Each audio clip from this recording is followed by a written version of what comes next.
Fertility को लेके हम बहुत सारी बातें सुनते आए हैं, फैमिली से, सोसाइटी से एंड सोशल मीडिया से। लेकिन आज हम एग्जेप्शन नहीं, फैक्ट्स पर बात करेंगे आईवीएफ एक्सपर्ट नेहा मैम के साथ। मैं हूँ रोशनी और आज हम रियल लाइफ क्वेश्चंस लेकर आए हैं पीसीओएस, आईवीएफ, लाइफस्टाइल और फर्टिलिटी को लेकर, जो हर young couple, men and women को समझना चाहिए। So come let's start. Hi ma'am, how are you? Hello, good. I'm good. How are you? I am fine, thank you for asking. तो ma'am, मैं पहले ही पूछना चाहूँगी, पीसीओएस और पीसीओडी में क्या डिफरेंस है? Okay, so PCOD is polycystic ovarian disease and PCOS is polycystic ovarian syndrome. ठीक है, तो जब डिजीज़ की हम बात करते हैं तो इसमें हमारे सिम्टम्स सिमिलर टू सिंड्रोम ही होते हैं, यानी जो कॉमन सिम्टम्स होते हैं पॉलीसिस्टिक ओवेरियन डिजीज़ और सिंड्रोम में वो सब सेम है। जैसे एक्ने होना, एक्सेसिव हेयर ग्रोथ होना जिसे हम हिर्सुटिज्म कहते हैं, और हेयर फॉल होना। कुछ हार्मोनल इश्यूज होते हैं जिसके वजह से वेट गेन भी देखा गया है एंड इरेगुलर पीरियड्स। तो ये जो सिम्टम्स हैं दोनों ही चीज़ों में कॉमन है, बट जब डिजीज़ की बात करें तो ये सिम्टम्स माइल्डर फॉर्म में होते हैं, इजीली ट्रीटेबल होते हैं एंड लाइफस्टाइल मॉडिफिकेशन से क्योर हो सकते हैं। लेकिन जब हम सिंड्रोम की बात करते हैं तो बॉडी में मेटाबॉलिक चेंजेस ज़्यादा होते हैं एंड ये पेशेंट्स डिफ़िकल्ट टू ट्रीट होते हैं। Okay, so that treatment is quite difficult. Difficult, like this. yes. Okay, that's fine. So, my next question to you would be कि क्या ये सिर्फ एक वेट इशू है या फिर लॉन्ग टर्म हार्मोनल प्रॉब्लम भी है? नहीं, सिर्फ वेट इशू नहीं है, इसमें बहुत सारे दूसरे कंसिडरेशंस भी हैं।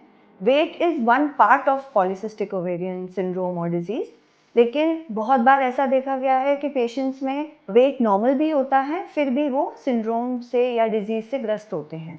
ठीक है, जब हम डिजीज़ की बात करते हैं, जैसे मैंने आपको बताया, तो वेट इज़ मॉडिफाइबल जब लाइफस्टाइल चेंजेस करते हैं। लेकिन यदि सिंड्रोम है तो इसका मतलब metabolic and endocrinal changes body में ज़्यादा हैं और इसके लॉन्ग टर्म कॉन्सिक्वेंसेस ज़्यादा। Oh, that's fine. Okay.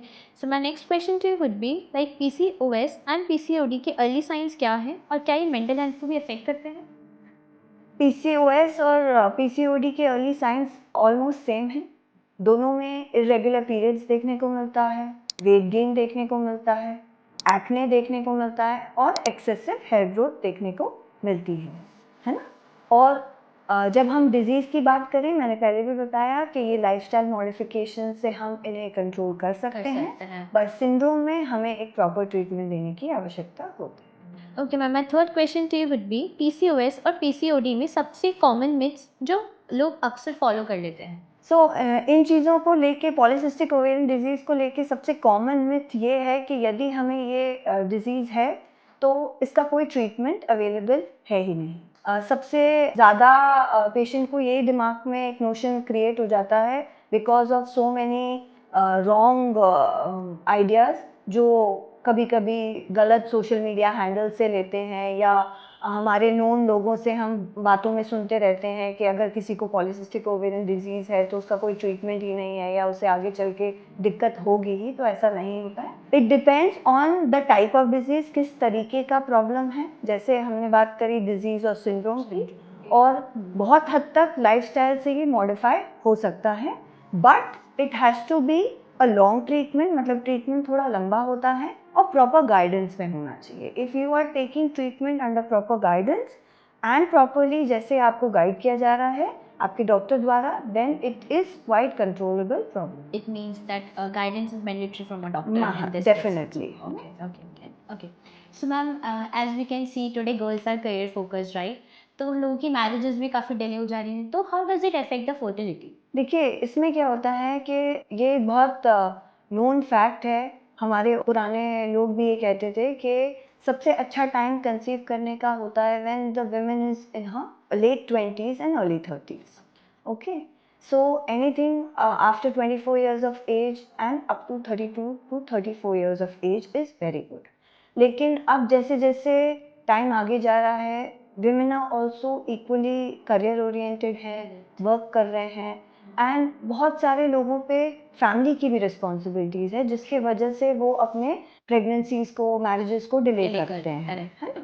तो ऐसे केस में ये बहुत ज़रूरी है कि हम इस चीज़ को समझें, ठीक है ना, और फर्टिलिटी में इसलिए अफेक्ट होती है क्योंकि जैसे जैसे एक गर्ल एज करती है उसके जो एग का रिजर्व होता है, जिसे हम ओवेरियन रिजर्व कहते हैं, वो डिमिनिश होता जाता है। Okay, and then along with that body में बहुत सारे ऐसे चेंजेस आते जाते हैं, स्पेशली जो रिप्रोडक्टिव सिस्टम होता है एक फीमेल का, उसमें बहुत सारे ऐसे चेंजेस आते हैं जो ओवरऑल फर्टिलिटी को हैम्पर करते हैं, इम्पैक्ट करते हैं। एंड जैसे जैसे हम एज करते हैं वैसे वैसे बहुत सारे डिजीज़ेस भी होते हैं जो हम अक्वायर करते चले जाते हैं। जैसे आज की डेट में बहुत कॉमन है थायराइड का प्रॉब्लम, है ना, so many people are having this problem, में भी आजकल ये देखने को मिल रहा है। Then irregular periods has become so very common. PCOS के अलावा भी आजकल बहुत कॉमन है ये देखना कि पीरियड्स गर्ल्स के इरेगुलर हो रहे हैं। फिर देन अगेन ओबेसिटी, मोटापा, ये खुद ब खुद एक बहुत बड़ा इशू है। मतलब एक डिजीज़ ही है, एक पैंडेमिक सा क्रिएट हो गया है ओबेसिटी का। तो ये सारी ही चीज़ें हमारे ओवरऑल फर्टिलिटी को भी इफ़ेक्ट करती हैं, लेकिन जो सबसे इम्पॉर्टेंट चीज़ है वो एज।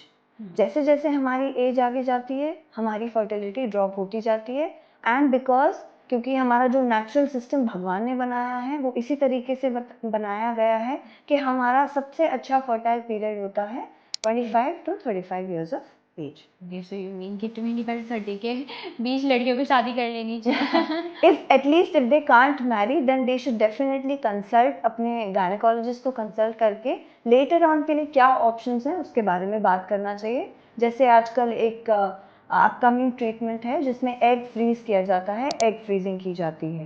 तो you should talk to your doctor, discuss it, जिससे कि आप जैसे हम अपने फ्यूचर के लिए सेव करते हैं बैंक में अपने पैसों को, उसी तरीके से हमें अपने एग्स को भी प्रिजर्व करना चाहिए एग बैंकिंग के through. Okay girls, advanced technology, you should take a note for this, right? Okay ma'am, so जैसे कि अभी आपने बताया एग फ्रीजिंग के बारे में, तो क्या आप इसको थोड़ा डिटेल में एक्सप्लेन कर सकते हैं? सो एग फ्रीजिंग एक ऐसा प्रोसीजर है जिसमें हम फीमेल के जो एग्स होते हैं उनको प्रिजर्व करके रखते हैं। जिस तरीके से बहुत सारी चीज़ें आजकल प्रिजर्व हो रही हैं उसी तरीके से एग फ्रीजिंग करी जाती है। ये प्रोसीजर यंग गर्ल्स में, specially when the age is between 25 to 35 years, जो लोग अपने मैरिज प्लान नहीं कर पाए हैं या अभी करियर के वजह से मैरिड होते हुए भी आगे कंसीव नहीं करना चाह रहे हैं, तो उन लोगों के लिए egg freezing and embryo freezing एक बहुत अच्छा ऑप्शन है। एग फ्रीजिंग में जो फीमेल होती है उसके कुछ बेसिक ब्लड टेस्ट कराए जाते हैं, एंड ब्लड टेस्ट के बाद उनको हम एग बनाने के इंजेक्शंस देते हैं जिसे ओव्यूलेशन इंडक्शन कहा जाता है। ये इंजेक्शंस लगभग 8 से 9 दिन पेशेंट को लेने पड़ते हैं। इस दौरान हम उनके 2-3 अल्ट्रासाउंड्स करते हैं, और जब हमको दिखता है कि उनके एग्स पूरे तरीके से बड़े और मैच्योर हो गए हैं तब फिर हम उन्हें ट्रिगर करते हैं। ट्रिगर मतलब उन्हें मैच्योर करना एक तरीके से। उसके बाद हम पेशेंट को अंडर एनेस्थीसिया लेते हैं, और एक एग पिकअप नीडल होती है जिसको हम ट्रांसवेजाइनली यूज़ करते हैं एग्स के फ्लूइड को रिट्रीव करने के लिए।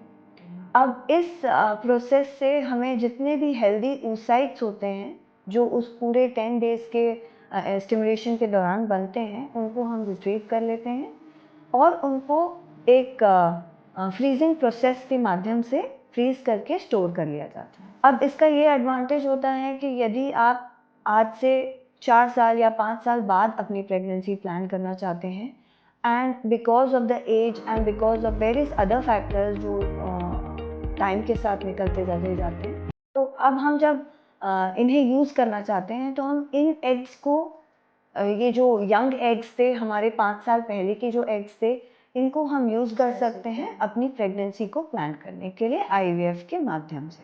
तो ये एक बहुत बड़ा साइंस का ब्लेसिंग है गर्ल्स के लिए स्पेशली, है ना, जो हम जो लेट प्रेगनेंसीज प्लान करती हैं उसमें ये उनको मदद करता है। अब जिस तरीके से egg freezing is generally advocated in women जो अनमैरिड हो, उसी तरीके से एम्ब्रियो फ्रीजिंग होती है जो उन लोगों में एडवोकेट की जाती है जो मैरिड हैं लेकिन फिर भी प्रेगनेंसी अभी जल्दी नहीं प्लान करना चाहते। उन लोगों में क्योंकि they already have a partner, तो हम एग और स्पर्म दोनों ही रिट्रीव करते हैं, एम्ब्रियो बना लेते हैं यानी बच्चा बना लेते हैं, और एम्ब्रियो को ही फ्रीज करके रख लेते हैं फ्यूचर यूज़ के लिए। तो इस तरीके से ये एक प्रोसीजर है जो आज के टाइम में बहुत सारे लोग जिसका यूज़ कर रहे हैं अपनी फर्टिलिटी प्रिजर्व करने के लिए। It is very common in metro cities और अब हमारे शहर में भी ये बहुत कॉमन हो गया। हाँ, जैसे बेबी की हेल्थ पे इफेक्ट नहीं नहीं, इससे बेबी की Babies- हेल्थ पे कोई फ़र्क नहीं पड़ता है। हेल्दी बेबी मैम, जैसे कि हम देख सकते हैं फीमेल्स में काफ़ी सारी फर्टिलिटी को लेकर प्रॉब्लम है, डिसीजेज हम देख पा रहे हैं। क्या मेल्स के साथ भी ऐसा कुछ है?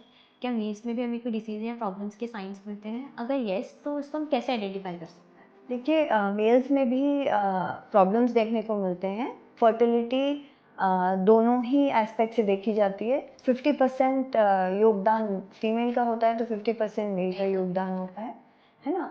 इसीलिए मेल्स में भी प्रॉब्लम्स देखी जाती हैं, बट बहुत बार अंडर डायग्नोस्ड रहती हैं, क्योंकि हमारे सोसाइटी में males are not very willing to get examined and tested for such things. इसीलिए डायग्नोसिस बहुत टाइमली नहीं हो पाता है।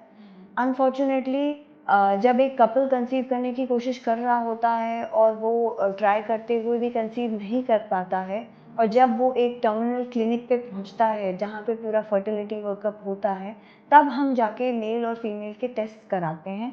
और बहुत बार that is the first time and first instance जब पता पड़ता है कि एक्चुअली प्रॉब्लम मेल में है, क्योंकि मेल्स में जनरली इस तरीके के सिम्टम्स कम देखने को मिलते हैं। बहुत लिमिटेड ऐसे सिम्टम्स देखने को मिलते हैं मेल्स में। कुछ कॉमन सिम्टम्स जो आमतौर पे दिख पाते हैं वो हैं, जैसे अगर कोई टेस्टिकुलर स्वेलिंग हो मेल में, है ना, या उनको कुछ वेरिकोसिटीज़ होती हैं टेस्टिस में, तो इस तरीके की चीज़ें होती हैं जो मेल बाहर से देख पाते हैं और उसके लिए वो ट्रीटमेंट सीख करते हैं, तब कुछ डायग्नोसिस हो पाता है।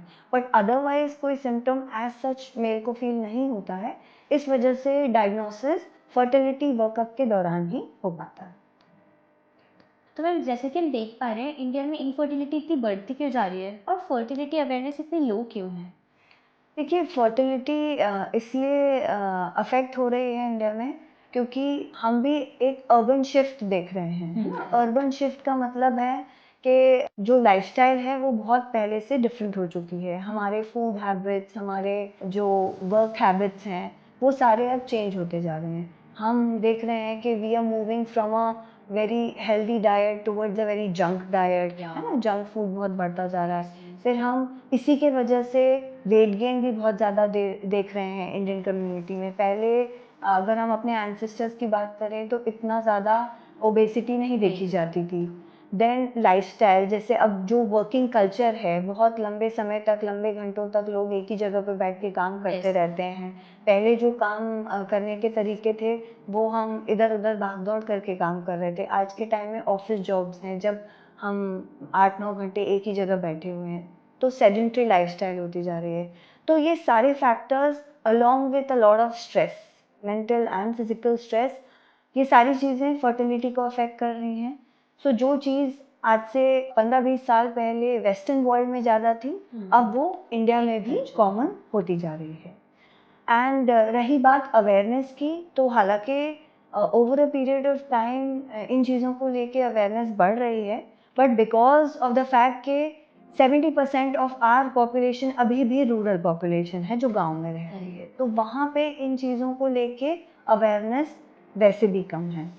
एंड दूसरा कारण ये है कि ये जो पूरा टॉपिक है इनफर्टिलिटी, कंसीव ना होना, इसको अभी भी एक बहुत बड़ा टैबू माना जाता है। People are not very frank about it. उन्हें ये चीज़ों को छुपाने में, डिस्कस नहीं करने में ही ठीक लगता है, तो वो इन चीज़ों को अपने डॉक्टर से भी शेयर करने में हेजिटेट करते हैं। तो इसीलिए अवेयरनेस जितनी एक्चुअली में होनी चाहिए वो नहीं है।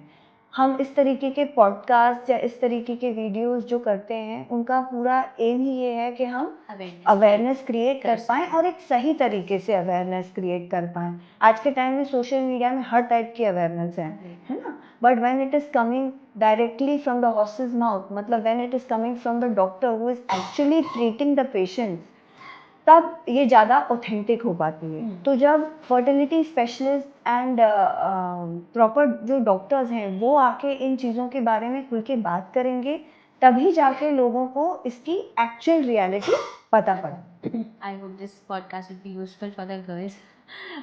And for everyone in fact. In fact यहाँ अब तो मेल को भी इसकी ज़रूरत है, ज़रूरत तो है। आई गेस उनको भी अच्छे से सुनना चाहिए ये चीज़। जैसे कि मैम आज हमने फर्टिलिटी के ऊपर बहुत सारी चीज़ें डिस्कस करी, सो आई वांट कि आप सब थोड़ी हमें टिप्स दें जो हमारी फर्टिलिटी को लॉन्ग टर्म प्रिजर्व करने में हेल्प करे।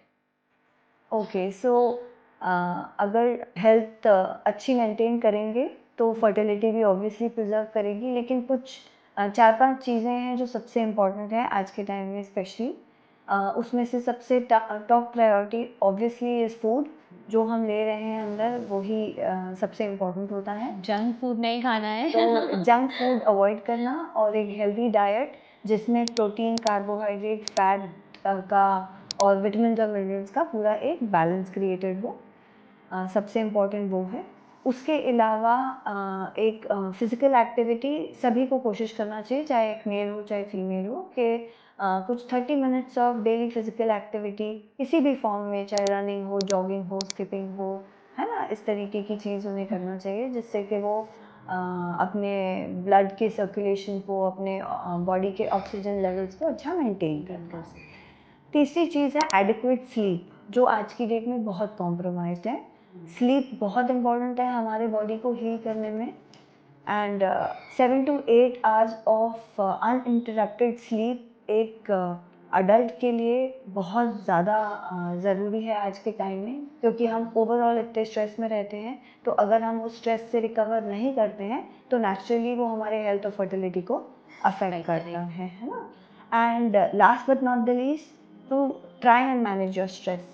हर तरीके का जो भी हमारा स्ट्रेस है, चाहे मेंटल स्ट्रेस हो, फिजिकल स्ट्रेस हो, रिलेशनशिप रिलेटेड स्ट्रेस हो, इनको हमें मैनेज करने की कोशिश करना चाहिए जिससे कि ये हमारे ऊपर इतना हावी ना हो कि हम डिप्रेशन में जाएं और परेशान हों, और अल्टीमेटली वो हमारे हॉर्मोन्स को अफेक्ट करे और हमारी फर्टिलिटी अफेक्ट। अगर आप भी अपनी फर्टिलिटी को लेकर कंसर्न है and you want to stay in the right guidance, so follow doctor Neha Premi for more updates.